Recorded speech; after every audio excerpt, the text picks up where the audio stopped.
I've talked a lot about it in pieces, of course, but the canon for Persona 5 can be a little confusing. From what developers say to story arcs and pieces of stories that are retconned, there's a lot that can cause some general confusion. Really, we're asking what is canon and what isn't. So I'm going to talk more about that at length today. Time itself cannot be rewound, but every past event will revert to the event that should have occurred instead. When asking, is Persona 5 Vanilla's ending canon or is Royal's ending canon?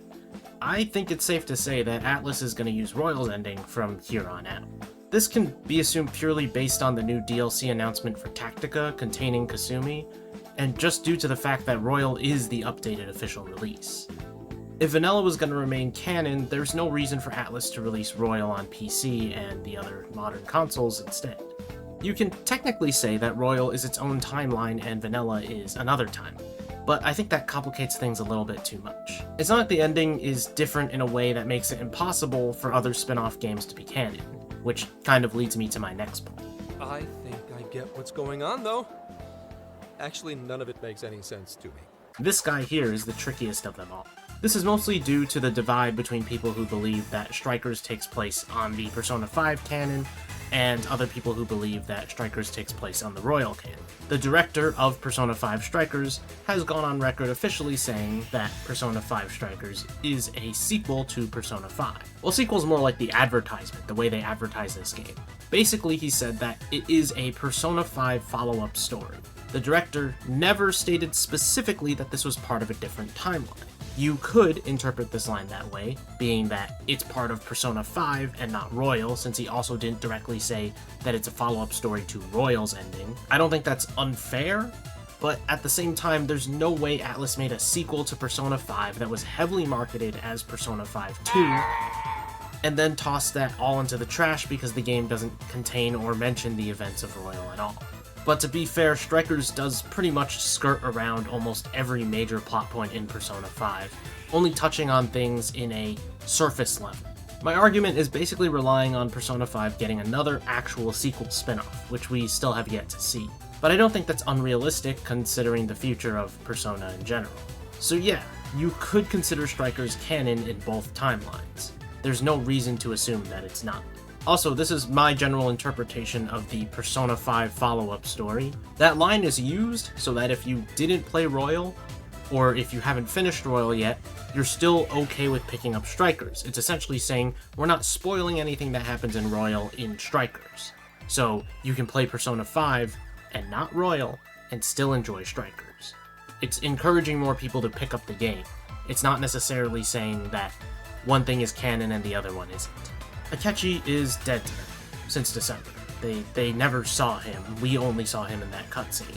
Kasumi, or, is off doing gymnastic stuff, and there's really no need to mention her. At most, they can just add a "sorry I couldn't make it last time" kind of line, just briefly acknowledging. And Maruki is off doing his own thing. Again, there's no need to touch on it, since the world, and especially PubSec, who is a major force in this story, doesn't know about that event. So I'm going to say that Strikers is generally canon. It's canon on both timelines. You can debate about it if you want, but until we get another spin-off that takes place after Strikers, this is going to be my belief. No!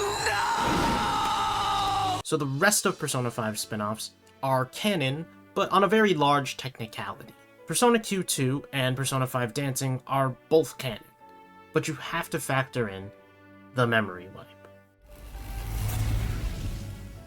Persona 5 Dancing takes place right after the ending of Persona 5, or something like that, and you can attribute this to being only canon to the vanilla ending. But since it's also happening in a dream out of the jealousy of the Velvet attendants, you can fit this in anywhere and it really doesn't matter.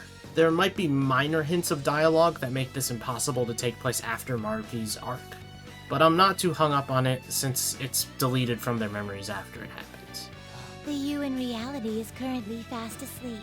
You are only experiencing this as a dream. Q2 is essentially the same thing. It basically happens in a bubble where all the Persona parties can meet up without it making zero sense, since they're all being pulled from different times on the same timeline. Q2, for the P5 cast, takes place in the middle of Sai's arc, so it makes sense that Kasumi isn't present for it. But again, memory wipe, so it doesn't really matter. Seems like this kind of thing has a habit of sticking around despite our expectations. Now we have the 2 unreleased spin-offs, Persona 5 The Phantom X and Persona 5 Tactica. Are these canon? Well, Tactica definitely takes place on the Royal timeline thanks to the DLC confirming Kasumi's existence. But that also takes place during 5's arc, which kind of messes with the point of this game, but whatever.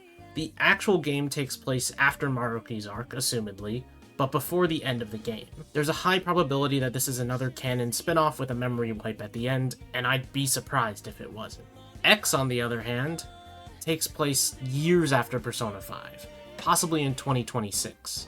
We don't really know that for sure, but we have a little bit of evidence showing that that might be the case. Even if it kind of doesn't line up with some characters still being present in certain places, I don't think that really matters that much. There's already in-game explanations for the gacha units and why the thieves in the trailers look like they're the same age as they were in the main game, so I think it's safe to say that the stories in this game will probably be considered canon to some extent, especially if the main thieves return for that story.